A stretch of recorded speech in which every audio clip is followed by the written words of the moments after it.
Switch gear and protection से related हम बात करते हैं यहाँ पर। Switch gear and protection.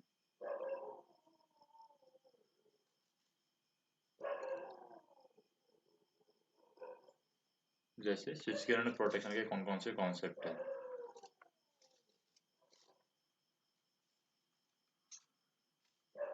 Switch gear and protection. तो सबसे पहले हम देखते हैं, पहला कॉन्सेप्ट है हमारा किससे रिलेटेड है, प्रोटेक्टिव रिले से रिलेटेड है। यानी कोई भी प्रोटेक्टिव रिले हम डिसाइड कर रहे हैं, या प्रोटेक्टिव रिले हम क्या कर रहे हैं, डिजाइन कर रहे हैं। तो उसके लिए फंडामेंटल रिक्वायरमेंट क्या है, यानी बेसिक इसके लिए रिक्वायरमेंट क्या है, फंडामेंटल रिक्वायरमेंट। तो फंडामेंटल रिक्वायरमेंट की बात करें प्रोटेक्टिव रिले के लिए, तो कौन कौन सी चीज़ें हैं प्रोटेक्टिव रिले के लिए ज़रूरत होती है यहाँ पर। जैसे फंडामेंटल रिक्वायरमेंट हम बात करें, हमें यहाँ पर सेलेक्टिविटी भी चाहिए होती है। क्या क्या चाहिए होती है, सेलेक्टिविटी चाहिए होती है, स्पीड चाहिए होती है, सेंसिटिविटी चाहिए होती है, रिलायबिलिटी चाहिए होती है, सिंप्लिसिटी चाहिए होती है, इकोनॉमी भी हमें चाहिए होती है। तो इनसे रिलेटेड हम बात करेंगे। तो प्रोटेक्टिव रिले के बारे में बात कर लेते हैं। प्रोटेक्टिव रिले पहली बात तो होती क्या है। Protective relay is a device that detects the fault and initiate the operation of circuit breaker to isolate the defective element from the rest of the system। यानी ये क्या करती है, एक तरीके से ये क्या करती है, डिटेक्ट करती है फॉल्ट को, डिटेक्ट दी फॉल्ट, यानी फॉल्ट को ये डिटेक्ट करेगी। और फॉल्ट को डिटेक्ट करने के बाद में ये किसको सूचित करती है, सर्किट ब्रेकर को ये सूचित करती है। सर्किट ब्रेकर को सूचित करने के बाद में ये सर्किट ब्रेकर क्या कर देगा, उसको फॉल्टी सिस्टम को आइसोलेट कर देगा, रेस्ट ऑफ द सिस्टम से ये सर्किट ब्रेकर को आइसोलेट कर देगा। तो इस तरीके से हम क्या है, प्रोटेक्शन दे सकते हैं यहाँ पर। अब फंडामेंटल रिक्वायरमेंट कौन कौन सी है इसके लिए, वो बात कर लेते हैं हम। यानी इसके लिए फंडामेंटल रिक्वायरमेंट,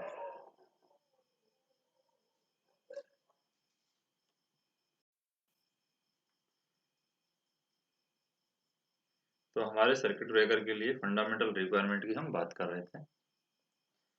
कौन कौन सी फंडामेंटल रिक्वायरमेंट है। फंडामेंटल रिक्वायरमेंट, फंडामेंटल रिक्वायरमेंट में हमारी सबसे पहले आती है सेलेक्टिविटी। सेलेक्टिविटी होती क्या है, इसके बारे में हम बात करते हैं। Selectivity, selectivity it is the ability of a protective system to select correctly that part of system in travel and disconnect the faulty part without disturbing the rest of system। यानी ये क्या करेगा, सिर्फ जो जिस सिस्टम में travel है, जिस पार्ट में यहाँ पर प्रॉब्लम है उसको ये सेलेक्ट करेगा, बाकी सिस्टम पर यहाँ पर कोई डिस्टरबेंस ये नहीं करने वाला है। तो वो कहलाती है हमारी सेलेक्टिविटी। यानी जहाँ पर सिस्टम में प्रॉब्लम दिख रही है, जहाँ पर सिस्टम में ट्रेवल है, उसी को ये सेलेक्ट करेगा और उसी को प्रोटेक्शन के लिए आइसोलेट कर देगा, बाकी सिस्टम को ये डिस्टर्ब नहीं करेगा। Relay should also be able to suggest whether or not the fault is its jurisdiction. यानी कि रिले ये भी बता देती है कि जो फॉल्ट है वो उसकी जर्डिक्शन में है, क्या वो उसको हैंडल कर सकती है रिले, वो भी रिले यहाँ पर बता देती है। तो ये सब चीजें किसमें बता देती है, वो सेलेक्टिविटी में बता देती है। यानी कि यहाँ पर प्रॉब्लम वाली बात बता देगी ये, और जोडिक्शन वाली बात भी बता देगी। जोडिक्शन मतलब कि उसके अंडर में है या नहीं है, वो इस पर एक्शन ले सकती है या नहीं ले सकती, उसके बारे में भी बता देगी। जुरिडिक्शन। दूसरा हम देखें यहाँ पर स्पीड। स्पीड भी एक फंडामेंटल क्या है, कंपोनेंट हो जाता है। तो स्पीड की बात करें, जैसे relay system should disconnect the faulty section as fast as possible for the region. यानी जितना जल्दी हो सके, एज सुन एज, जितना जल्दी हो सके उतनी जल्दी इसको सिस्टम को डिस्कनेक्ट कर देनी चाहिए, जो भी फॉल्टी सिस्टम है।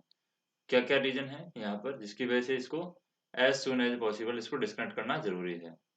एज सुन एज पॉसिबल, उसको डिस्कनेक्ट करना जरूरी है। क्यों जरूरी है? क्योंकि critical clearing time should not be exceeded, यानी क्रिटिकल क्लियरिंग टाइम है वो यहाँ पर एक्सीड नहीं करना चाहिए।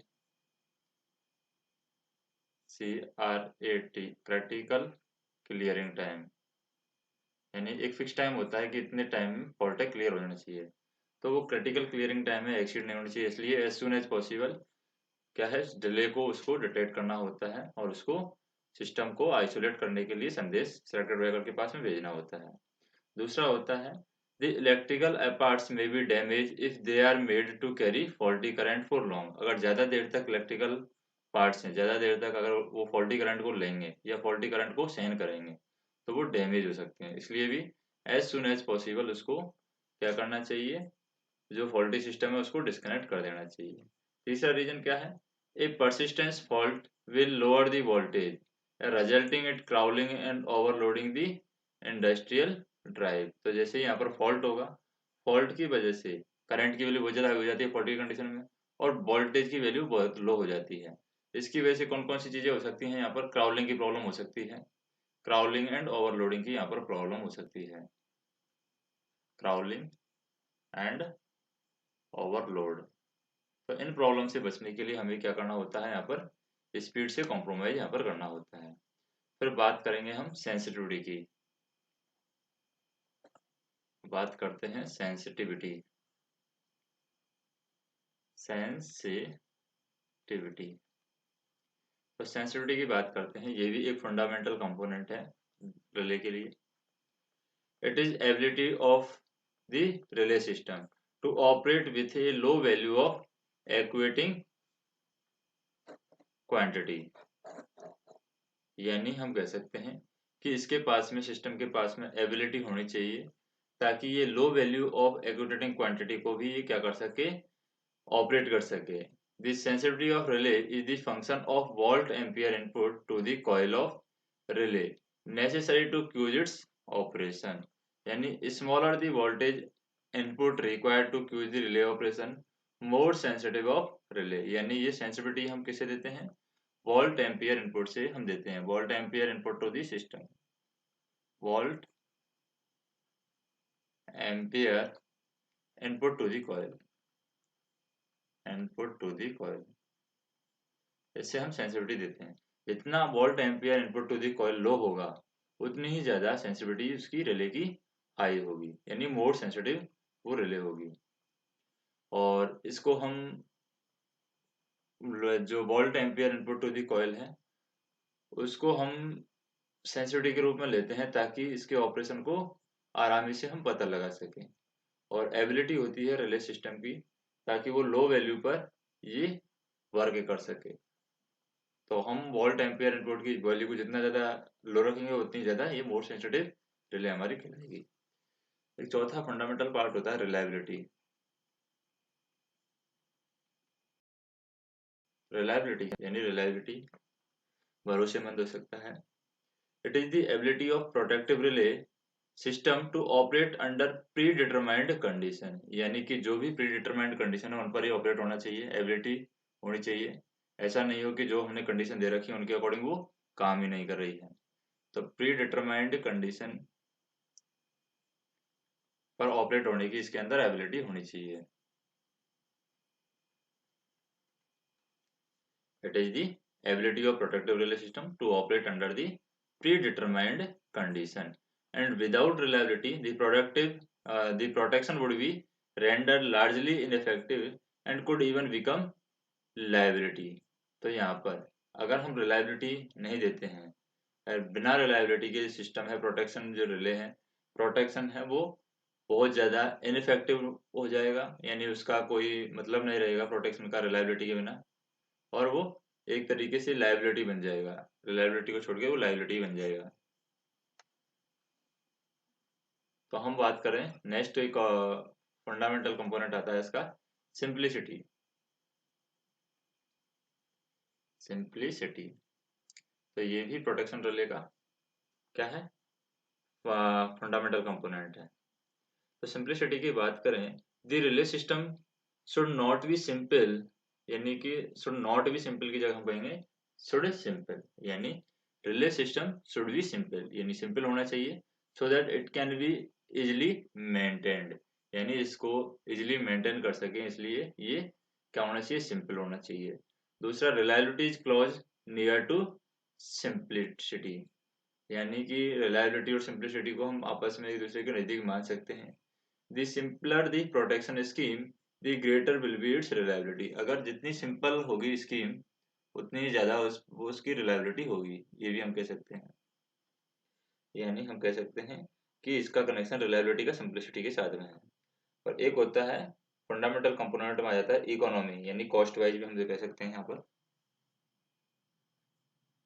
इकोनॉमी। इकोनॉमी की बात करें प्रोटेक्शन रिले में, protection relay should B economical, यानी इतनी ज़्यादा बहुत ज़्यादा हाई कॉस्ट इसकी नहीं होनी चाहिए।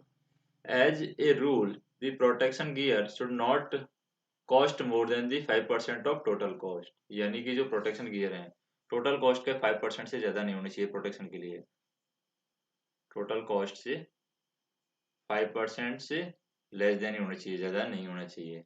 और जैसे economical consideration are often subordinate to reliability, और इकोनॉमिकल जो कंसिडरेशन है वो भी हमारे किसके लिए होते हैं, इकोनॉमिकल कंसिडरेशन रिलायबिलिटी से भी कनेक्ट होते हैं, यानी सबऑर्डिनेट टू रिलायबिलिटी,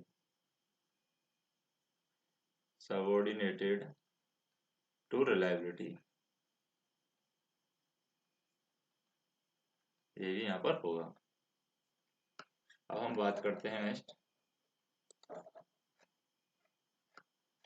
जैसे रीस्ट्राइकिंग वोल्टेज की हम बात करेंगे, यानी रेट ऑफ रीस्ट्राइकिंग वोल्टेज क्या होता है।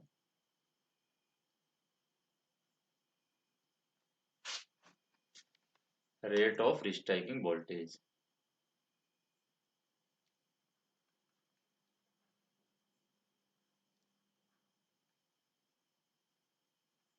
Rate of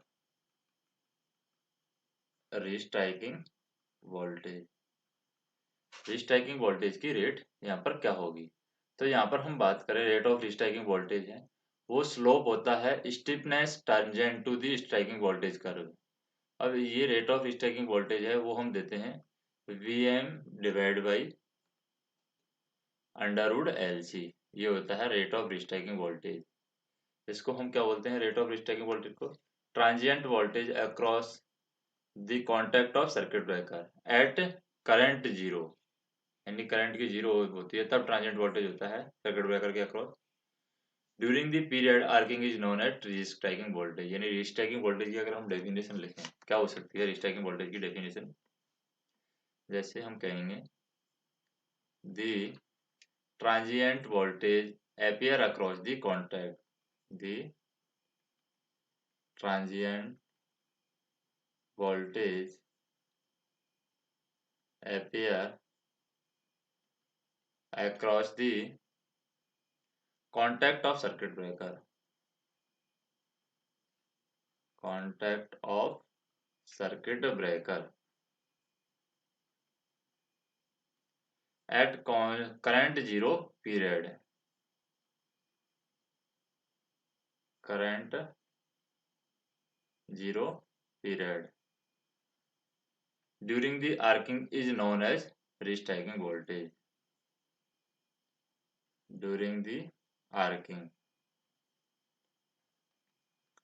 is known as restriking voltage, restriking voltage। तो हम कह सकते हैं यहाँ पर कि रीस्ट्राइकिंग वोल्टेज क्या होता है, transient voltage appear across the contact of circuit breaker at current zero period during the arcing is known as restriking voltage।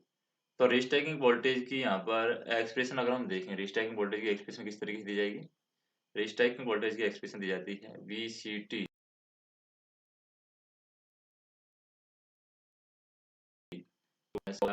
NT या MT। Maximum value of restriking voltage क्या होता है, maximum value of restriking voltage होता है T equal to pi by omega n, तो that is equal to pi by omega n। Omega n की value क्या होती है 1/2 पाई √LC, तो ये ओमेगा एन हो जाएगा √LC।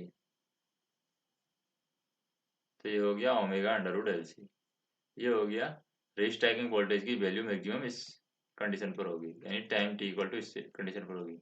Maximum value of restriking voltage होता है 2Vm, that is equal to 2 into peak value of system voltage,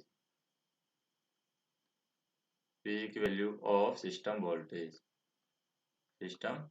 तो Vm हो गया यहाँ पर peak value of system voltage.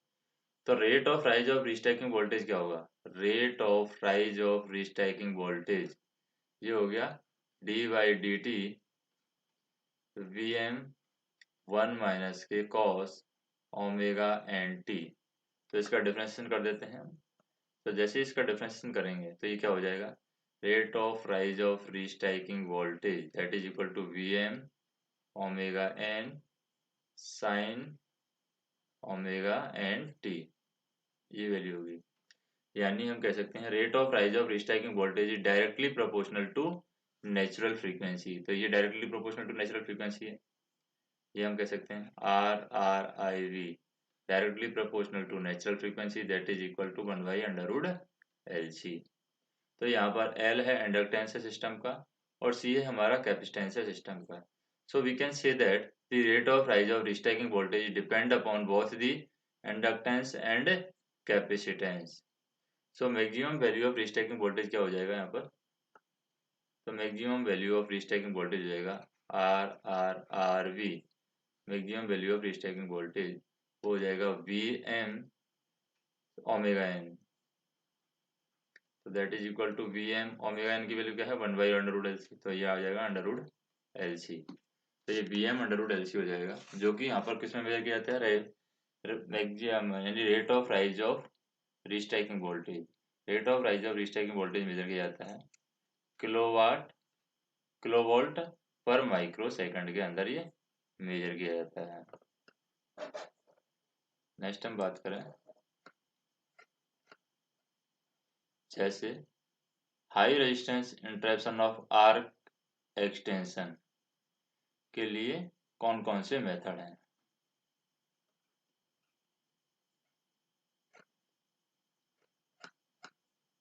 जैसे हम बात करते हैं यहाँ पर high resistance interruption of arc extension, high resistance interruption of arc extension,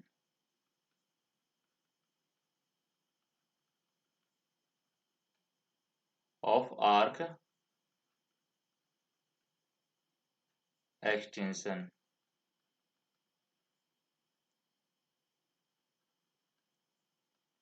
high resistance interruption of arc extension, इसके लिए हमें कौन कौन से मेथड हम यूज कर सकते हैं high resistance interruption of arc extension के लिए। तो हम यहाँ पर एक तो आर्क लेंथनिंग हम यूज कर सकते हैं, आर्क लेंथनिंग। दूसरा हम यूज कर सकते हैं यहाँ पर आर्क कंटेनिंग हम यूज कर सकते हैं, आर्क कंटेनिंग कंस्टेनिंग। तीसरा हम यूज कर सकते हैं आर्क कूलिंग भी हम यूज कर सकते हैं, आर्क कूलिंग। तो ये मेथड हम यूज कर सकते हैं। अब इसमें हम बात करें आर्क की जो स्पार्किंग करंट, आर्क क्या है, हमारी स्पार्किंग करंट है in the circuit breaker when two contact of it are open, यानी कि सर्किट ब्रेकर के जब दो कॉन्टैक्ट हैं ओपन होते हैं तो उनके बीच में जो स्पार्किंग करंट प्रोड्यूस होती है उसे हम बोलते हैं arc. There are two method for arc extension in the circuit breaker. तो कौन कौन से दो मेथड हैं यहाँ पर, एक तो होता है हाई रेजिस्टेंस मेथड जो कि उस आर्क को एक्सटेंशन के लिए काम आता है, यानी उस आर्क को खत्म करने के लिए काम आता है। एक तो होता है हाई रेजिस्टेंस मेथड। तो हाई रेजिस्टेंस मेथड की बात करते हैं, हाई रेजिस्टेंस मेथड। और एक और मेथड होता है जिसको हम बोलते हैं लो रेजिस्टेंस मेथड। तो हाई रेजिस्टेंस मेथड की बात करते हैं पहले। हाई रेजिस्टेंस मेथड क्या कहता है? हाई रेजिस्टेंस मेथड है, इन high resistance method the arc resistance is made to increase gradually with the time so that the current force in the between the two electrode is sufficient to maintain the arc। यानी यहाँ पर हम क्या करते हैं, high resistance method में हम resistance को बढ़ाते जाते हैं। रेजिस्टेंस को बढ़ाने से आर्क के अंदर करंट की वैल्यू है मेंटेन हो जाती है। यानी कि हम कह सकते हैं the resistance is made to increase gradually with the time so that the current force in between the two contact is insufficient to maintain the arc। यानी कि वहां पर इतनी करंट बचेगी नहीं, अगर रेजिस्टेंस हम ज्यादा बढ़ा देंगे करंट की वैल्यू कम हो जाएगी। करंट की वैल्यू कम हो जाएगी तो आर्क ऑटोमेटिक कम हो जाएगी, क्योंकि करंट इतनी बचेगी नहीं ताकि जो आर्क यहाँ पर क्रिएट कर सके। तो इसका मतलब हम कह सकते हैं the current is interrupted by the high resistance, the arc is extinguished without creating any damage to the circuit breaker compartment। यानी यहाँ पर रेजिस्टेंस बढ़ाने की वजह से करंट की वैल्यू कम हो जाती है, आर्क यहाँ पर खत्म हो जाती है। तो इसका ये फायदा है कि सर्किट ब्रेकर के किसी भी कंपोनेंट को ये कोई भी डैमेज यहाँ पर नुकसान नहीं कर सकती है। तो डिफरेंट मेथड है यहाँ पर रेजिस्टेंस को इंक्रीज करने के। कौन कौन से मेथड हैं? सबसे पहले रेजिस्टेंस को इंक्रीज करने का मेथड है increase the length of arc, यानी आर्क की लेंथ को इंक्रीज कर सकते हैं। Increase the length of arc. दूसरा है यहाँ पर reducing the cross section area of arc, reducing the cross section area of arc. तीसरा हम करेंगे एयर कूलिंग मेथड है, air cooling method. Air cooling method से भी हम क्या कर सकते हैं, आर्क को इंक्रीज कर सकते हैं, रिड्यूस कर सकते हैं। एयर कूलिंग मेथड है या आर्क कूलिंग मेथड है, एयर कूलिंग नहीं है, आर्क कूलिंग मेथड है। क्या है? Arc cooling method. और चौथा है arc splitting method, arc splitting method, splitting method. तो ये चार मेथड हैं जिनकी वजह से हम क्या कर सकते हैं, लेंथ को यानी कि रेजिस्टेंस को इंक्रीज कर देंगे, जिसकी वजह से आर्क हमारी खत्म हो जाएगी। एक हम देखते हैं low resistance method. Low resistance method में किस तरीके से काम करता है। तो दूसरा है हमारा low resistance method, low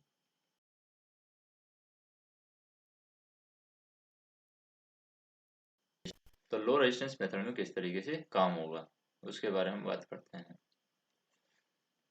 In this method, the arc resistance is kept low until the current magnitude become 0। तो यहाँ पर क्या करेंगे हम, आर्क रेजिस्टेंस को लो रखा जाएगा जब तक कि करंट की मैग्नीट्यूड है वो 0 नहीं हो जाए। तो यहाँ पर हम इस मेथड में क्या करते हैं, रेजिस्टेंस को लो रखते हैं ताकि करंट का मैग्नीट्यूड है, करंट का मैग्नीट्यूड क्या नहीं हो जाए, 0 नहीं हो जाए। So the arc extinguishes naturally and it is prevented by restriking by making the medium dielectric strength high compared to voltage between contact। यानी हम क्या करते हैं, यहाँ पर एक मीडियम डाइलेक्ट्रिक स्ट्रेंथ का मीडियम यहाँ पर बनाते हैं, जो कि वोल्टेज यहाँ पर दोनों कॉन्टैक्ट के बीच में जो वोल्टेज क्रिएट होता है उसके कंपैरिजन में यहाँ पर एक नेचुरली हम बनाते हैं डाइलेक्ट्रिक स्ट्रेंथ का medium. The arc extinguishes naturally and it is prevented by restriking, यानी हम उसको रोकते हैं, by making the medium dielectric strength, यानी डाइलेक्ट्रिक स्ट्रेंथ का मीडियम बनाएंगे high compare to the voltage between the contact. यानी जितना वोल्टेज है उसके कंपेरिजन में हाई डाइलेक्ट्रिक स्ट्रेंथ का मीडियम हम उनके बीच में बना देते हैं, कॉन्टैक्ट के बीच में, ताकि उस आर्क को कम किया सके, क्योंकि रेजिस्टेंस की वैल्यू लो रहेगी। यहाँ पर हाई डाइलेक्ट्रिक मीडियम उसमें बीच में प्लेस करेंगे तो रेजिस्टेंस की वैल्यू लो रहेगी, और रेजिस्टेंस की वैल्यू लो रहेगी तो करंट है वहाँ पर 0 हो जाएगा। The different method to achieve the low resistance value, या फिर डिफरेंट मेथड है जो कि यहाँ पर डाइलेक्ट्रिक स्ट्रेंथ हमें देते हैं compare to the voltage between the contact. तो वो कौन कौन से मेथड हैं? पहला तो हम कॉन्टैक्ट गैप की लेंथ को इंक्रीज कर सकते हैं। तो पहला काम हो जाएगा हमारा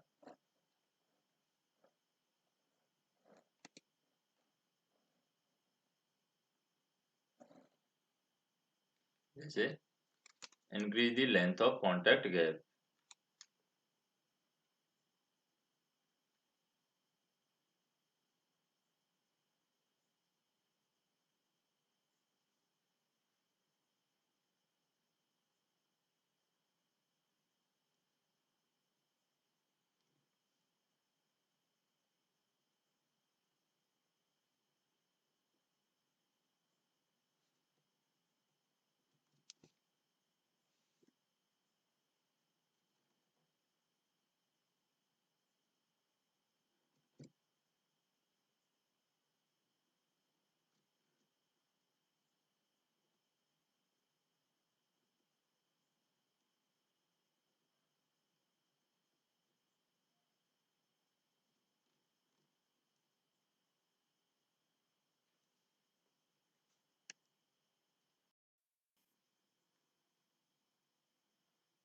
तो यहाँ पर हम देख रहे थे लो रेजिस्टेंस मेथड के बारे में हम देख रहे थे यहाँ पर लो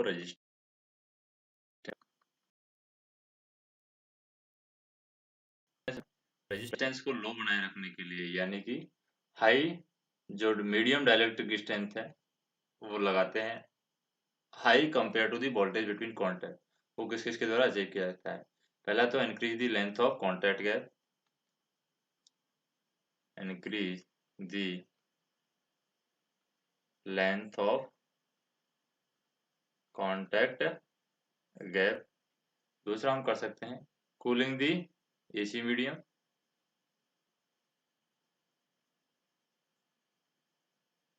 कूलिंग दी एसी मीडियम। तीसरा हम कर सकते हैं यहाँ पर high pressure in arc chamber, high pressure in arc chamber. चौथा हम कर सकते हैं ब्लास्ट इफेक्ट ऑफ आयंस,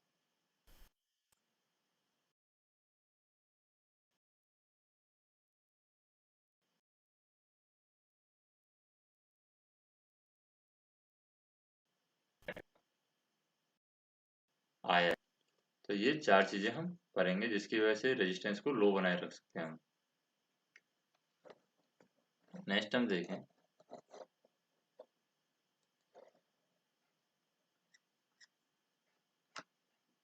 जैसे प्रोटेक्टिव रिले है उसका minimum volt required for relay operation. तो मिनिमम वोल्ट एम्पियर जो रिक्वायर्ड होता है रिले ऑपरेशन के लिए वो सेंसिटिविटी के वजह से होता है कि मिनिमम वोल्ट एम्पियर हम जरूरत पड़ती है यहाँ पर। प्रोटेक्शन रिले की बात कर रहे हैं हम, प्रोटेक्शन रिले। तो यहाँ पर प्रोटेक्शन रिले के लिए या प्रोटेक्टिव रिले के लिए मिनिमम वोल्ट एम्पियर की जरूरत क्यों पड़ती है? Minimum volt ampere. तो मिनिमम वोल्ट एम्पियर की जरूरत इसलिए पड़ती है क्योंकि यहाँ पर सेंसिटिविटी है वो हाई हो जाती है। अगर हम मिनिमम वोल्ट एम्पियर जितना कम यहाँ पर मिनिमम वोल्ट एम्पियर रखेंगे उतनी सेंसिटिविटी यहाँ पर बढ़ जाती है। और यहाँ पर अगर कोई अच्छी रिले है तो उसके अंदर कौन कौन सी कैरेक्टरिस्टिक्स होनी चाहिए उसके बारे में बात करते हैं हम। कोई भी अच्छी रिले है उसकी सेंसिटिविटी यहाँ पर अच्छी होनी चाहिए। दूसरा इसकी डिपेंडेबिलिटी अच्छी होनी चाहिए। डिपेंडेबिलिटी की बात करते हैं। डिपेंडेबिलिटी ये भी एक क्या है गुड क्वालिटी है रिले की। A protective relay is said to be dependable if it trip only when there is a fault current. Fault current होगी तभी ये ट्रिप होती है तो वो कहलाएगी हमारी dependable. It can be measured in term of certainty of its tripping only when it has to trip. यानी जब इसको ट्रिप होना है तभी ये ट्रिप करती है। तो ये यहाँ पर कह सकते हैं it is measured in term of certainty, certainty. क्योंकि ये ट्रिप तभी होती है जब इसको ट्रिप करना होता है। तीसरा डिपेंडेबिलिटी की बात करते हैं। Dependability of relay can be improved bye improving it's sensitivity. यानी सेंसिटिविटी को हम इम्प्रूव करेंगे। सेंसिटिविटी को इम्प्रूव करने पर यहाँ पर क्या हो जाती है जो डिपेंडेबिलिटी है वो भी यहाँ पर इम्प्रूव हो जाती है। तीसरा एक रिले के अंदर क्वालिटी होनी चाहिए सिक्योरिटी वाली। सिक्योरिटी, ये भी एक रिले की गुड रिले की क्वालिटी है। This is the property of protection relay that corrects fault tripping, यानी कि ये फॉल्ट ट्रिपिंग को करेक्टराइज कराती है, फॉल्ट ट्रिपिंग। तो ये क्या है, एक तरीके से प्रॉपर्टी है प्रोटेक्शन रिले की, दैट करेक्टराइज्ड फॉल्ट ट्रिपिंग। दूसरा हम कह सकते हैं, if a relay trip when there is a no fault current then it is said to be insecure. अगर कोई भी फॉल्ट नहीं है और फिर भी अगर रिले क्या हो जाती है, ट्रिप हो जाती है, तो हम कहेंगे ये रिले इनसिक्योर है। और हम कह सकते हैं कि सिक्योरिटी क्या है, it is a parameter that suggest how accurately a particular protection relay is working. तो एक्यूरेसी के बारे में भी ये बताती है, एक तरीके से हम कह सकते हैं रिले की एक्यूरेसी के बारे में कि ये बताती है कि it is a parameter that suggest how accurately a particular protection relay is working. एक होता है हमारे पास में सेलेक्टिविटी। सेलेक्टिविटी क्या बताती है, it is the ability of protection relay to accurately locate the fault as well as classify it. तो selectivity में बताता है ये, सेलेक्टिविटी में फॉल्ट को लोकेट करेगी और उसके बारे में बताएगी। ये relay also able to suggest whether or not the fault is in its jurisdiction or not. एक होती है reliability. Reliability the quality of relay that determine its ability of not falling ever, the quality can be achieved by redundancy। तो reliability के अंदर हम बात करें, reliability में क्या होता है, जो क्वालिटी है, क्वालिटी किसके द्वारा अचीव की जा सकती है, रेड्यूडेंसी के द्वारा अचीव की जा सकती है। क्वालिटी यहाँ पर रेड्यूडेंसी के द्वारा अचीव की जा सकती है। और हम कह सकते हैं this is the quality of relay that determine its ability of not falling ever. और redundancy in protection depend on the critically, यानी क्रिटिकलिटी।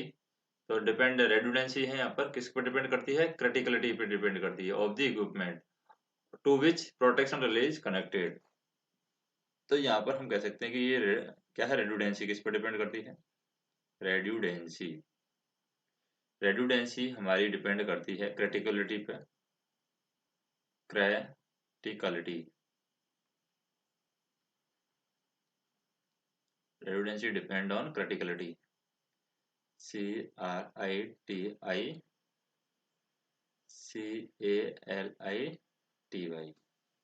तो रेडुडेंसी यहाँ पर क्रिटिकलिटी पर डिपेंड करती है, depend on criticality of the equipment to which the protection relay is connected, ताकि यहाँ पर प्रोटेक्शन रिले इसको कनेक्ट किया जा सके।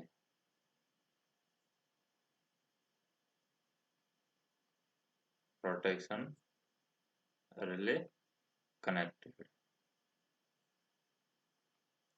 नेक्स्ट हम बात करें यहाँ पर स्पीड के बारे में बात करते हैं, यानी रिले को ट्रिप कर देना चाहिए as soon as possible. Relay should be trip the circuit as soon as fault detect. जैसे ही फॉल्ट डिटेक्ट हो, रिले को क्या कर देना चाहिए, ट्रिप कर देना चाहिए।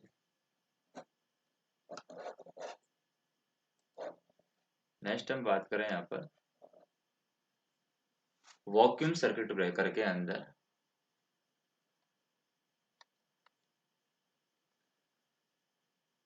वैक्यूम सर्किट ब्रेकर की बात करें, most serious problem vacuum circuit breaker. Vacuum circuit breaker में सबसे सीरियस प्रॉब्लम क्या है,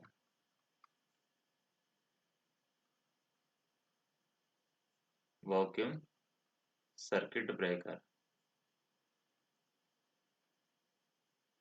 तो मोस्ट सीरियस प्रॉब्लम क्या है, वैक्यूम सर्किट ब्रेकर की मोस्ट सीरियस प्रॉब्लम, तो वो होती है हमारी current chopping.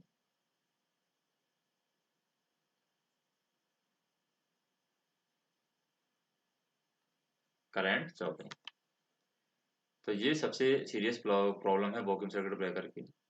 Current chopping in circuit breaker is defined as a phenomena in which current is forcibly interrupted before the natural current zero. तो current को यहाँ पर फोर्सिबली इंटरप्टेड किया जाता है, यहाँ पर करंट चॉपिंग के अंदर क्या करते हैं हम, करंट को फोर्सिबली इंटरप्टेड करते हैं, यानी फोर्स दे करके जबरदस्ती उसको जीरो करते हैं। Force current is forcibly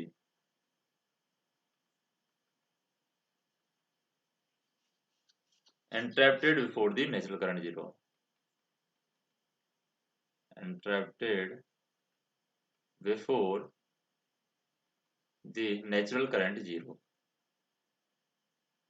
natural current zero. तो हम यहाँ पर कह सकते हैं, जैसे कोई सर्किट ब्रेकर लें, उसको फोर्सिबली हम जीरो करना चाह रहे हैं, जैसे कि हमारा आर, एल और सी, आर एल सी, और यहाँ पर लगा दिया हमने सर्किट ब्रेकर। तो we can drive the voltage across the capacitor during current chopping. तो करंट चॉपिंग की कंडीशन में हम वोल्टेज ड्यूरिंग द कैपेसिटर, यानी कैपेसिटर के अक्रॉस वोल्टेज हम ड्राइव करने की कोशिश करते हैं यहाँ पर करंट चॉपिंग कंडीशन में। तो क्या होगा, जैसे कि half L I square divide by two, ये तो एनर्जी होगी इंडक्टर के through, half L I square that is equal to half C V square, ये होगी हमारी वोल्ट कैपेसिटर के अक्रॉस वोल्टेज, यानी कि पावर हो जाएगी। तो हम कह सकते हैं कि V की जो वैल्यू है यहाँ पर, we can drive the voltage across the capacitor during the current chopping. तो वोल्टेज की वैल्यू क्या आ जाएगी यहाँ पर, वोल्टेज इक्वल टू, यहाँ पर आई स्क्वायर है, यहाँ पर वी स्क्वायर है, तो वोल्टेज इक्वल टू आ जाएगा 1 divide by under root L divide by C, ये हमारा आ जाएगा वोल्टेज। तो current chopping is mainly observe in vacuum circuit breaker. Current chopping ज्यादातर किसमें ऑब्जर्व की जाती है, वैक्यूम सर्किट ब्रेकर में ऑब्जर्व की जाती है। एयर ब्लास्ट सर्किट ब्रेकर में भी यहाँ पर ऑब्जर्व की जाती है, वैक्यूम सर्किट ब्रेकर में ऑब्जर्व की जाती है current chopping. Air blast circuit breaker के अंदर भी इसको ऑब्जर्व किया जा सकता है। There is no such phenomena in oil circuit breaker. Oil circuit breaker में ऐसा कोई भी फिनोमिना यहाँ पर करंट चॉपिंग वाला नहीं होता है।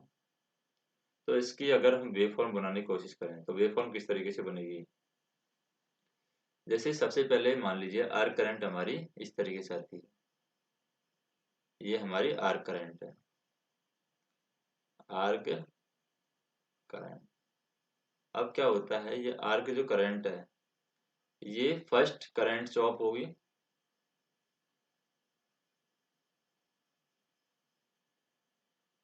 फिर सेकंड करंट चॉप होगी इस तरीके से,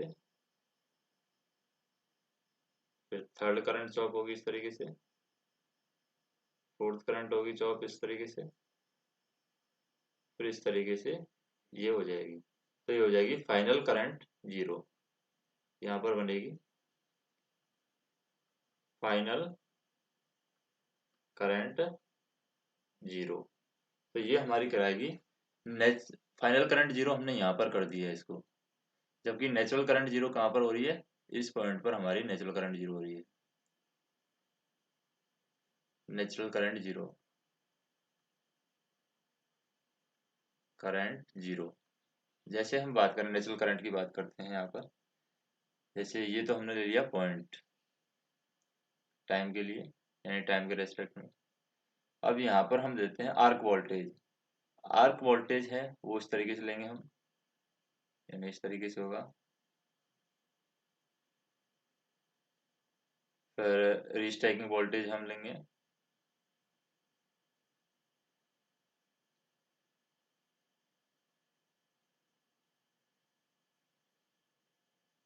इस तरीके से।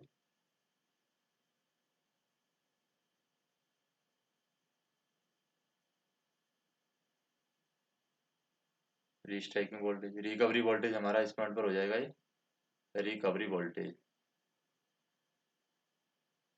रिकवरी वोल्टेज है। अब रिकवरी वोल्टेज के अकॉर्डिंग हम बात करते हैं यहाँ पर,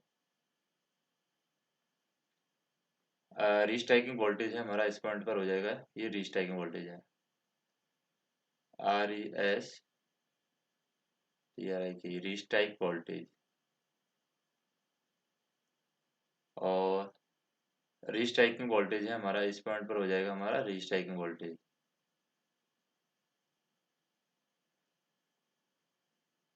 रीस्ट्राइकिंग वोल्टेज।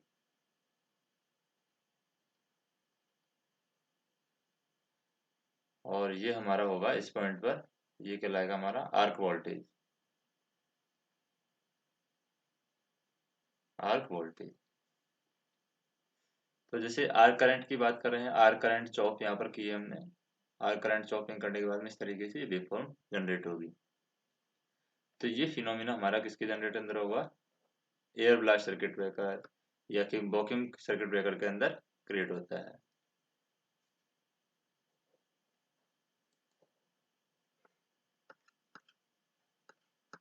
नेक्स्ट हम बात करते हैं सीक्वेंस करंट के अकॉर्डिंग बात करेंगे। यानी एक डायग्राम हमें दे दिया जाए और उसमें सीक्वेंस करंट के बारे में हमें देखना है, तो हम क्या करते हैं, एक थ्योरम की बात करते हैं यहाँ पर सीक्वेंस करंट के लिए। फोर्टेस्क्यू थ्योरम की बात करते हैं हम। इसकी बात करते हैं Fortescue theorem. TESC, Fortescue theorem. Fortescue theorem क्या कहती है, any unbalance system that can be resolved into balanced system of three component, namely zero sequence component, positive sequence component और negative sequence component। यानी फोर्टेस्क्यू थ्योरम कहती है कि कोई भी अनबैलेंस जो सिस्टम है, कोई भी अनबैलेंस सिस्टम है, उसको हम रिजॉल्व करते हैं किसमें, इनटू बैलेंस सिस्टम में।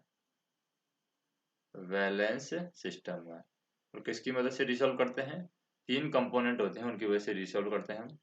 Zero sequence, positive sequence and negative sequence. ये तीन कंपोनेंट से हम उसको रिसॉल्व करने की कोशिश करते हैं। तो यहाँ पर जीरो सीक्वेंस कंपोनेंट क्या होते हैं, वी आर की वैल्यू होती है VR0 plus VR1 plus VR2। V की वैल्यू वाई की वैल्यू क्या होती है, VV0 यानी कि zero sequence component. We V1 यानी कि positive sequence component plus VV2 यानी कि नेगेटिव सीक्वेंस कंपोनेंट। VV1। और हम बात करते हैं VY की, या सी कंपोनेंट मान लेते हैं, तो ये हो जाएगा VC0 plus VC1 plus VC2। अब इसको हम ड्रॉ करने की कोशिश करते हैं, यानी रोटेशन के अकॉर्डिंग बात करें हम यहाँ पर, तो कैसे बात करेंगे यहाँ पर रोटेशन के अकॉर्डिंग। जैसे मान लीजिए रोटेशन हमने दे दिया 120 डिग्री का, ये हो गया हमारा VR, ये हो गया VV, ये हो गया VY। तो रोटेशन हमारा इस तरीके से हो रहा है यहाँ पर, ये भी 120 डिग्री है, ये भी 120 डिग्री है और ये भी 120 डिग्री है। अब इसी रोटेशन को, ये तो हमारा हो जाता है कौन सा, पॉजिटिव सीक्वेंस वेक्टर। ये रोटेशन हमारा क्या कहलाएगा, पॉजिटिव सीक्वेंस। अब बात करें हम नेगेटिव सीक्वेंस की। नेगेटिव सीक्वेंस में क्या होता है, यही सेम कॉन्सेप्ट हमारा लगा देंगे। नेगेटिव सीक्वेंस में ये हो जाएगा VR, ये हो जाएगा हमारा VV और ये हो जाएगा हमारा VY। तो नेगेटिव सीक्वेंस कंपोनेंट में इस तरीके से रोटेशन हो जाएगा, यानी एंटी क्लॉकवाइज हो जाएगा। तो ये हो गया 120 डिग्री, ये 120 डिग्री, ये 120 डिग्री। तो ये हो जाएगा negative sequence vector. Negative sequence vector. Third हम बात करें यहाँ पर जीरो सीक्वेंस वेक्टर की बात करते हैं। जीरो सीक्वेंस वेक्टर में क्या होगा, VR, VY और VV। तो VR, VV और VY ये हमारे कहलाएंगे zero sequence vector. Zero sequence vector. अब हम बात करें, सबसे पहले पॉजिटिव सीक्वेंस कंपोनेंट की बात करते हैं। पॉजिटिव सीक्वेंस कंपोनेंट में क्या होता है, जैसे पॉजिटिव सीक्वेंस कंपोनेंट है, it has three vector of equal magnitude were displaced in the phase from one each other, यानी 120 डिग्री में यहाँ पर डिस्प्लेस होते हैं एक दूसरे से। मैग्नीट्यूड इनका बराबर होता है, वी आर वी वाई का मैग्नीट्यूड यहाँ पर बराबर होगा। Has the same phase sequence as original vector. Original vector का जो फेज सीक्वेंस होता है वही फेज सीक्वेंस इनका होता है, आर वी वाई वही फेज सीक्वेंस होगा। It is specified that the current is flowing through the source to load. तो ये पॉजिटिव सीक्वेंस कंपोनेंट है, ये क्या बताता है कि करंट हमारी फ्लो हो रही है सोर्स से, लोड करंट यहाँ पर फ्लो हो रही है। अब बात करते हैं नेगेटिव सीक्वेंस कंपोनेंट की। नेगेटिव सीक्वेंस कंपोनेंट क्या बताता है, it has three vectors of equal magnitude but each other displaced in phase from each other। 120 degree आपस में एक दूसरे से डिस्प्लेस होते हैं, मैग्नीट्यूड यहाँ पर बराबर होता है। और हम बात करें the phase sequence opposite to the original vector, original vector का जो फेज सीक्वेंस होता है उससे यहाँ पर नेगेटिव सीक्वेंस में अपोजिट होता है। और हम कह सकते हैं it is specified that the current is flowing from load to source. तो ये बताएगा करंट है हमारी लोड से सोर्स फ्लो हो रही है। एक होता है zero sequence component. Zero sequence component, it has three vector of equal magnitude and also are in phase with each other, यानी आपस में एक ही फेज में होते हैं ये। It specify the current is flowing from source to ground. और ये जीरो सीक्वेंस से है, ये क्या बताता है कि करंट हमारी जो फ्लो हो रही है वो हो रही है सोर्स से ग्राउंड। हम कह सकते हैं यहाँ पर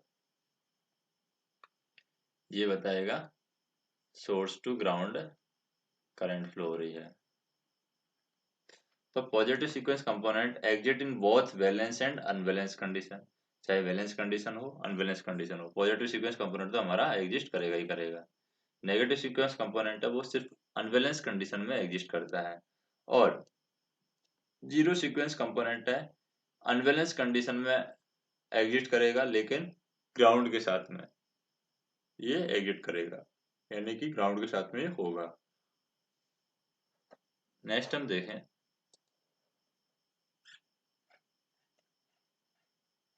जैसे मर्ज प्रोटेक्शन है वो किसके लिए होता है, तो किस तरीके से काम करता है उसके बारे में हम बात देख लेते हैं।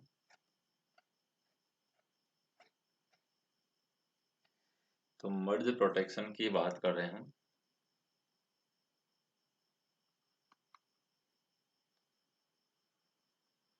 मर्ज प्रोटेक्शन,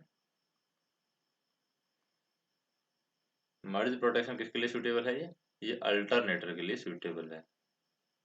अल्टरनेटर, तो मर्ज प्रोटेक्शन की बात करते हैं, अल्टरनेटर के लिए सूटेबल होता है। डिफरेंशियल प्रोटेक्शन ऑफ अल्टरनेटर, इसको हम बोलते हैं मर्ज प्रोटेक्शन। मर्ज प्रोटेक्शन यानी Merz Price circulating current protection system is an only protection system that protect alternator stator from burning through at least 80% of it। यानी कि अल्टरनेटर के स्टेटर को ये वर्न करने से बचाता है मर्ज प्रोटेक्शन। और इसमें क्या होती है, मर्ज प्राइस सर्कुलेटिंग करंट है वो प्रोटेक्शन यहाँ पर सिस्टम को देती है। यानी जो अल्टरनेटर का स्टेटर है 80% इसके जलने के चांस होते हैं, उसको ये मर्ज प्रोटेक्शन से सेव कर लेता है। तो मर्ज प्राइस प्रोटेक्शन क्या होता है उसके बारे में बात करते हैं। इसको बोलते हैं मर्ज प्राइस प्रोटेक्शन।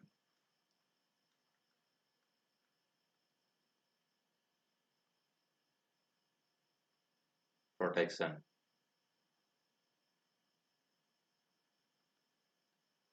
तो मर्ज प्राइस प्रोटेक्शन या प्राइस प्रोटेक्शन हम बोल सकते हैं। प्राइस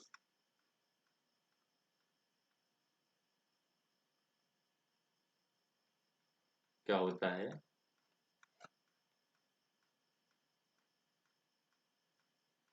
तो मर्ज प्राइस प्रोटेक्शन है, इसको हम क्या बोलते हैं, एक तरीके से डिफरेंशियल प्रोटेक्शन भी हम इसको बोलते हैं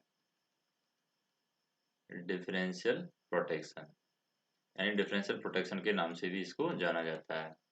for alternator most severe outcomes of fault is the damage of stator, यानी कि अल्टरनेटर में क्या होता है, सबसे ज्यादा जो फॉल्ट होता है वो स्टेटर को डैमेज करने के लिए अल्टरनेटर के अंदर होता है। For this the differential protection of alternator और Merz protection circulating current protection current system is used which protect the alternator stator from burning through it throws at least 80% it is। और दूसरा यहाँ पर क्या कर सकते हैं, in somehow the stator coil is burned welded together then there no such solution that to replace it causing longer downtime। अगर किसी वजह से यहाँ पर स्टेटर की कॉइल अगर बर्न हो जाती है, जल जाती है, स्टेटर की कॉइल किसी भी वजह से यहाँ पर क्या हो जाती है, जल जाती है, तो यहाँ पर ऐसी कोई सॉल्यूशन नहीं है जिससे इसको रिप्लेस किया जा सके। बहुत ज़्यादा टाइम यहाँ पर लेने वाला है इसको रिप्लेस करेंगे तो, और काफ़ी प्रॉब्लम यहाँ पर होने वाली है। Causing longer down time. Merz Price protection scheme और differential circulating current protection scheme function on the concept of comparing two current in and out of stator coil. तो ये किस कॉन्सेप्ट पर काम करती है, यानी यहाँ पर हम करंट को कंपेयर करते हैं, करंट कंपैरिजन। करंट कौन कौन सी, यानी कि जो कॉइल के अंदर करंट होती है और कॉइल के बाहर जो करंट होती है, तो यहाँ पर करंट को कंपेयर करके इसका कॉन्सेप्ट बनाया गया है, कंपैरिजन। यानी हम कह सकते हैं मर्ज प्राइस प्रोटेक्शन स्कीम और differential circulating current protection scheme function on the concept of comparing two current in and out of stator coil. यानी स्टेटर कॉइल के इन भी करंट को कंपेयर करती है और आउट भी की करंट, इन और आउट करंट दोनों को ये कंपेयर करती है। नेक्स्ट हम बात करें, in normal condition the two current will be same. Normal condition होगी तो दोनों करंट यहाँ पर कॉइल यानी कि जो हमारी स्टेटर कॉइल है उसके अंदर भी करंट सेम होगी और बाहर भी करंट सेम होगी।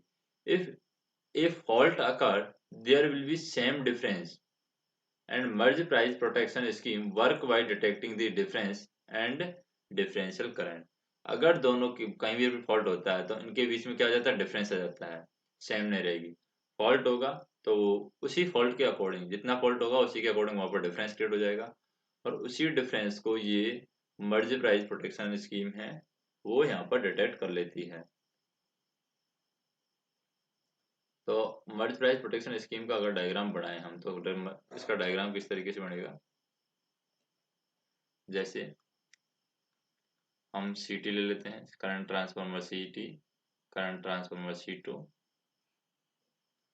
ये C1 ले लिया या C3 ले लिया, तो तीन हमने करंट ट्रांसफार्मर ले लिए हैं। ये हमारा हो जाएगा R why V phase.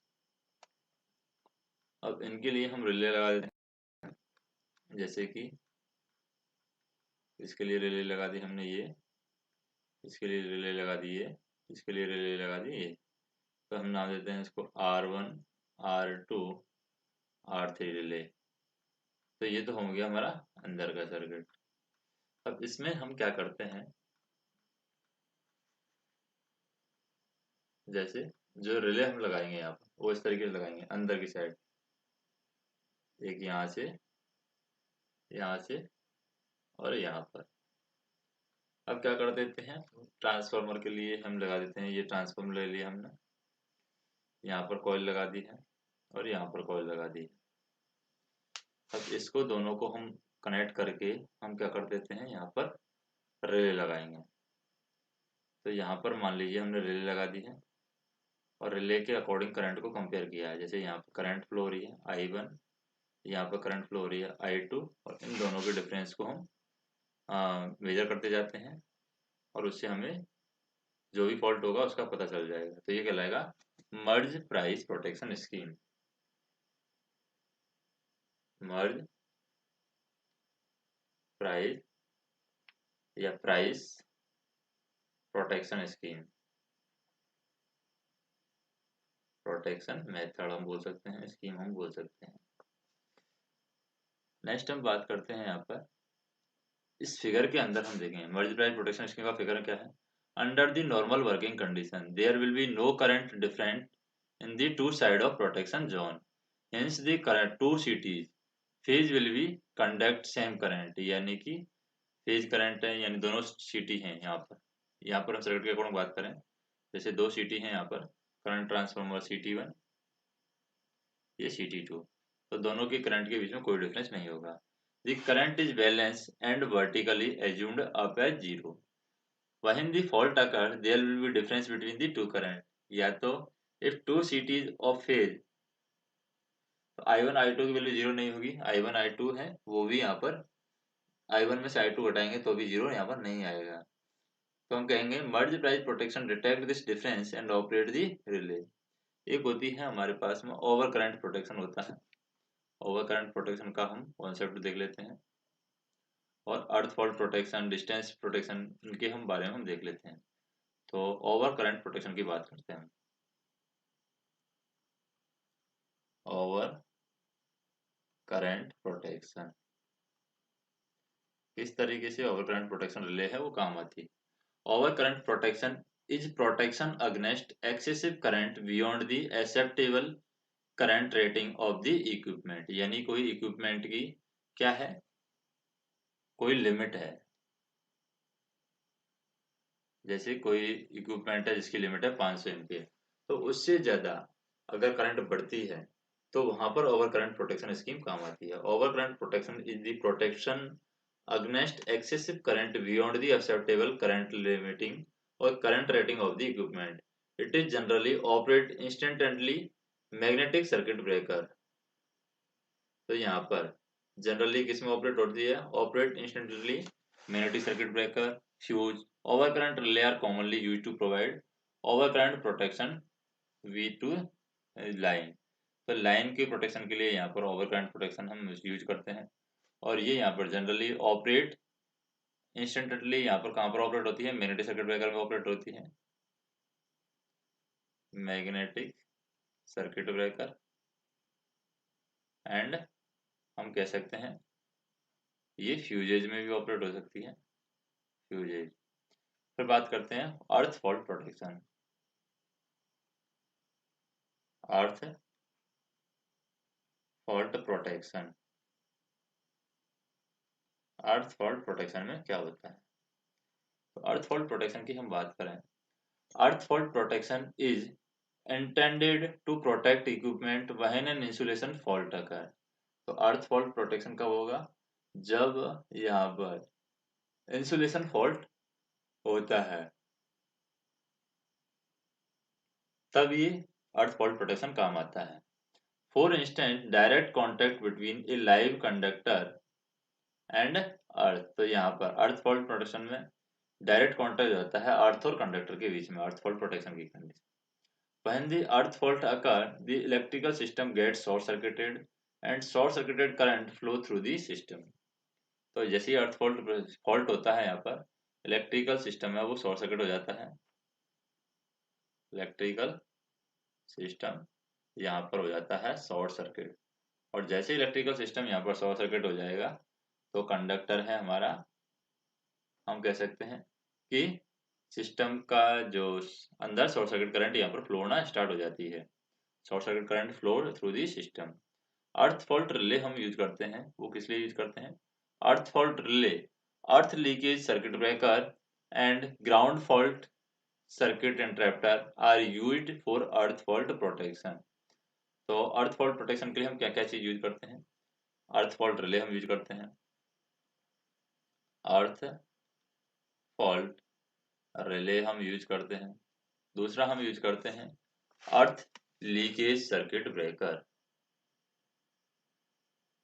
Earth leakage circuit breaker हम यूज करते हैं। तीसरा हम यहाँ पर यूज करते हैं ground fault circuit interrupter, ground fault circuit interrupter. हम यहाँ पर यूज करते हैं। नेक्स्ट हम बात करते हैं डिस्टेंस प्रोटेक्शन के बारे में हम बात करते हैं। Distance protection, distance protection. तो डिस्टेंस प्रोटेक्शन की हम बात करते हैं। Distance protection is a non unit system. ये क्या है हमारा distance protection? Non unit system है of protection which measure the impedance between the relay location and the point where the fault is incident and compare it with predefined set value। यानी distance protection क्या है? Non unit system है। ये क्या करता है, जहां पर फॉल्ट हुआ है वहां के बीच में और रिले के बीच में इम्पीडेंस की वैल्यू कैलकुलेट करता है। जैसे मान लो ये पूरा सिस्टम है, यहाँ पर फॉल्ट हुआ है तो रिले यहाँ पर लगी हुई है, तो रिले और फॉल्ट के बीच में ये क्या करेगा, ये मेजर करेगा इम्पीडेंस की वैल्यू। और इस इम्पीडेंस की वैल्यू से को किससे कंपेयर करेगा? जो प्री डिफाइंड इम्पीडेंस की वैल्यू होगी उससे मेजर करेगा। अगर उसमें सेम आता है तो फॉल्ट नहीं हुआ है, अगर उसमें डिफरेंस आता है तो फॉल्ट हुआ है। तो डिस्टेंस प्रोटेक्शन से इस तरीके से पता लगा जाता है। It is measured impedance is less than the set value the relay operate and isolate the faulty section. अगर हम कह सकते हैं कि अगर मेजर्ड वैल्यू है, इम्पीडेंस की मेजर्ड वैल्यू है, हमने जो रिले और फॉल्ट के बीच में जो इम्पीडेंस मेजर की है वो वैल्यू सेट वैल्यू से कम है, तो हम कहेंगे फॉल्ट हुआ है और रिले ऑपरेट होगी और रिले फॉल्टी सेक्शन को आइसोलेट कर देगी। तो यहाँ पर दो तरह की डिस्टेंस रिले होती है, एक तो होती है डेफिनेट डिस्टेंस रिले और एक होती है टाइम डिस्टेंस रिले। तो हम बात करते हैं डेफिनेट डिस्टेंस रिले की। डेफिनाइट डिस्टेंस रिले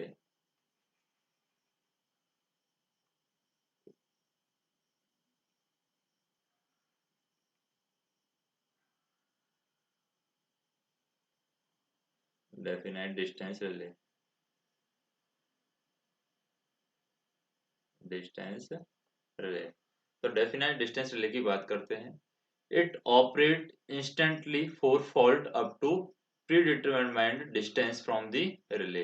तो ये तुरंत ऑपरेट होता है, डेफिनाइट डिस्टेंस रिले है। It operate instantaneously for fault, तो फॉल्ट होगा तो तुरंत ये ऑपरेट होती है, ऑपरेट इंस्टेंटेंटली,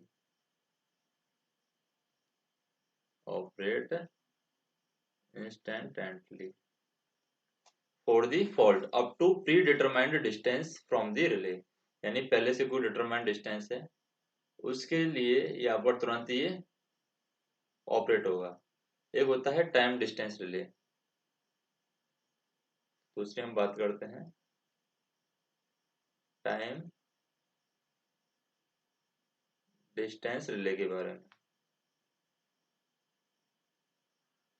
टाइम डिस्टेंस रिले क्या होती है? तो टाइम डिस्टेंस रिले क्या है?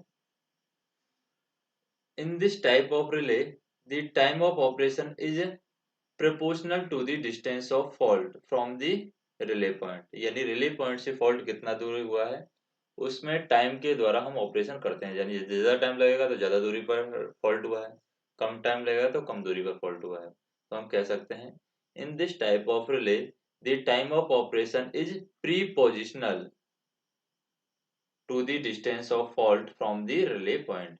Distance relay is employed as a primary as well as backup protection। तो distance relay है यहाँ पर दो तरीके से लगाई जाती है, एक तो प्राइमरी प्रोटेक्शन के लिए लगाई जाती है और एक बैकअप प्रोटेक्शन के लिए भी डिस्टेंस रिले लगाई जाती है। It is use for protection of transmission line. तो डिस्टेंस रिले हम क्यों यूज करते हैं? ट्रांसमिशन लाइन के प्रोटेक्शन के लिए हम इसका यूज करते हैं। ट्रांसमिशन लाइन प्रोटेक्शन में हम इसका यूज करते हैं।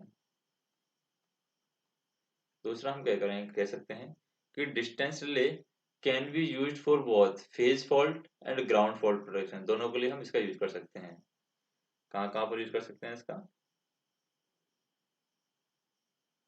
Phase fault and ground fault, दोनों प्रोटेक्शन के लिए हम इसका यूज कर सकते हैं। ग्राउंड फेज फॉल्ट और ग्राउंड फॉल्ट प्रोटेक्शन के लिए यहाँ पर डिस्टेंस रिले का यूज किया जाता है। अब बात करते हैं कौन सी चीज़ के प्रोटेक्शन के लिए किसका हम उपयोग करते हैं। जैसे मान लीजिए हमें अल्टरनेटर के स्टेटर का प्रोटेक्शन करना है, तो कौन सी रिले हम यूज करेंगे।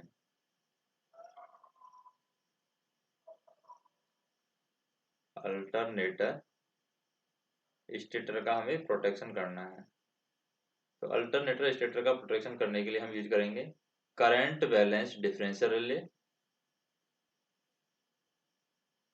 Current balance differential relay, differential relay. दूसरा हम यहाँ पर वोल्टेज बैलेंस डिफरेंशियल रिले भी अल्टरनेटर स्टेटर के लिए यूज करेंगे। Voltage balance differential relay, differential relay. दूसरा हम बात करें over current in transmission line, तो दूसरा होता है over current in A transmission line.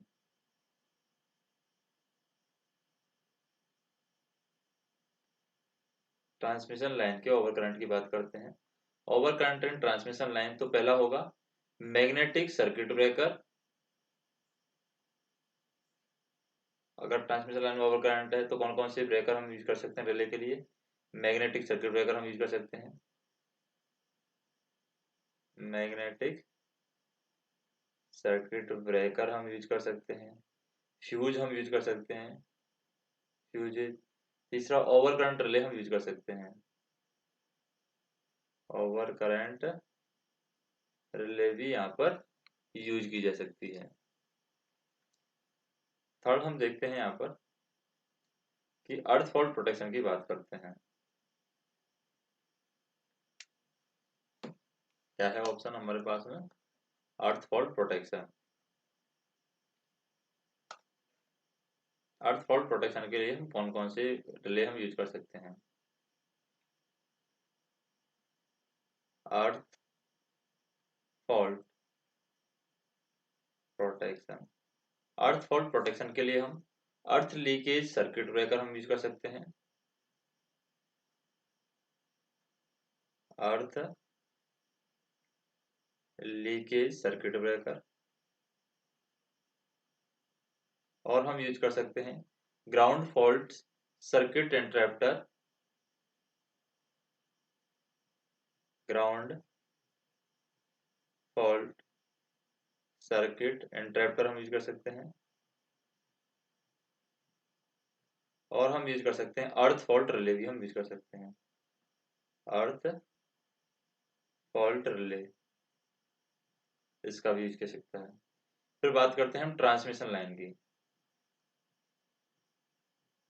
Transmission line, transmission line के लिए हम किसका यूज करते हैं, तो डेफिनेट डिस्टेंस रिले हम यूज करेंगे, डेफिनेट डिस्टेंस रिले। और हम यूज करेंगे time distance relay, time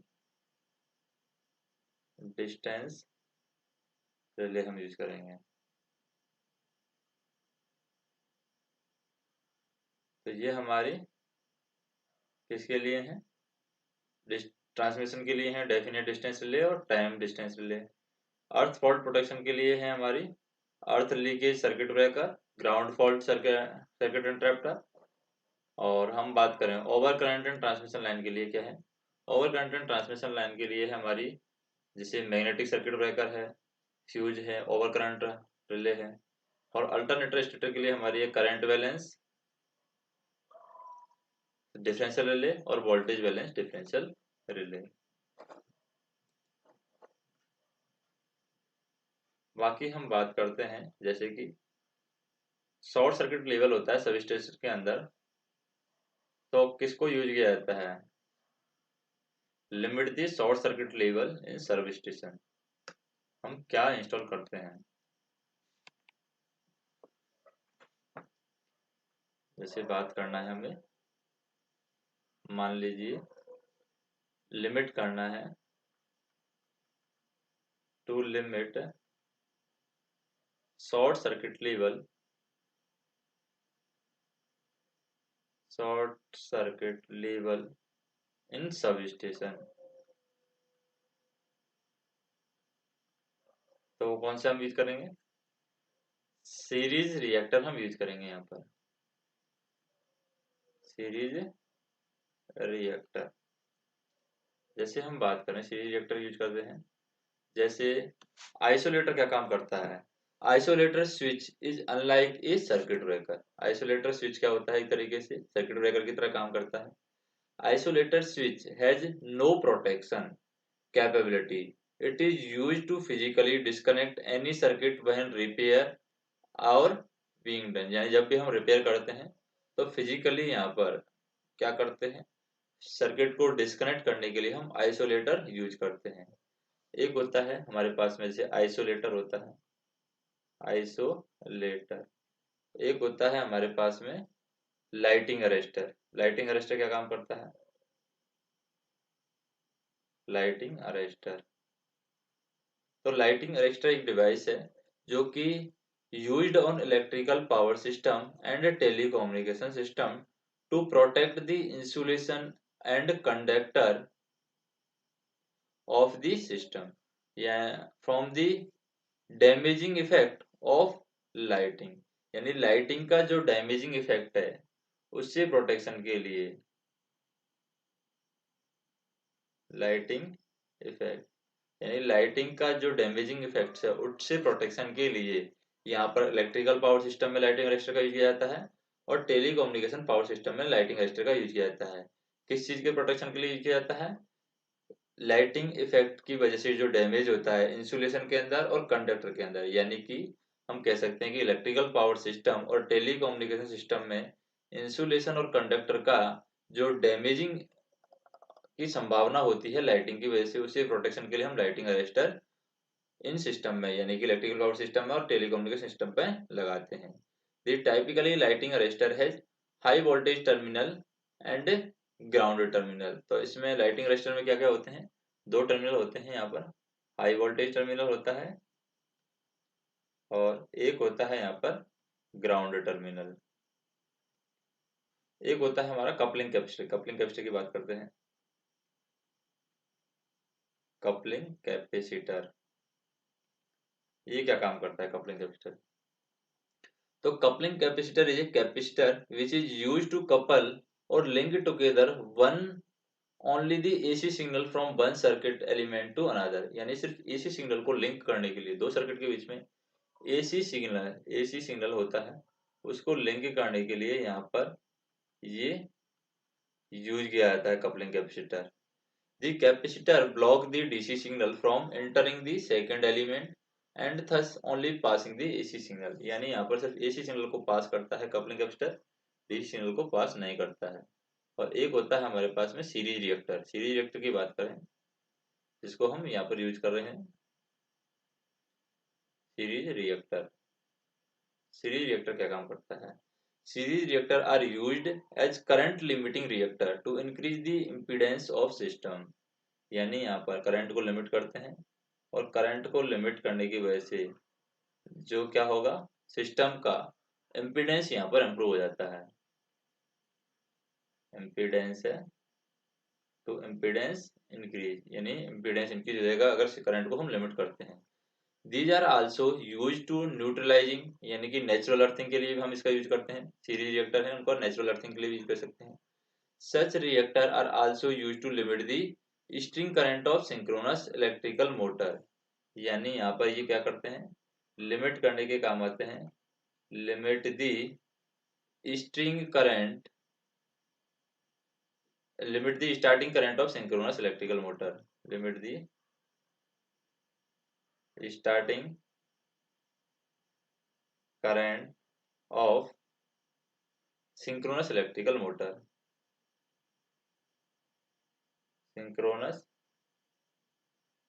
electrical motor यानी इलेक्ट्रिकल मोटर जो होती है, सिंक्रोनस इलेक्ट्रिकल मोटर, उसकी स्टार्टिंग करंट को लिमिट करने के लिए हम सीरीज रिएक्टर का यूज कर सकते हैं। नेचुरल अर्थिंग के लिए भी हम सीरीज रिएक्टर का यूज कर सकते हैं। And to compensate reactive power in order to improve the transmission capacity of power line, यानी कि हम कह सकते हैं कि रिएक्टिव पावर को कंपेंसेट भी करता है। रिएक्टर जो सीरीज रिएक्टर होता है वो क्या करता है, रिएक्टिव पावर को कंपेंसेट भी करेगा। कंपेंसेट, तो रिएक्टिव पावर को कंपेंसेट करके ये क्या करेगा, ट्रांसमिशन जो कैपेसिटी है पावर लाइन की उसको इम्प्रूव करने का काम करता है। रिएक्टिव पावर को कंपेंसेट करने की वजह से यहाँ पर हम कह सकते हैं ट्रांसमिशन कैपेसिटी पावर लाइन की इम्प्रूव हो जाती है। Transmission capacity of power line improve.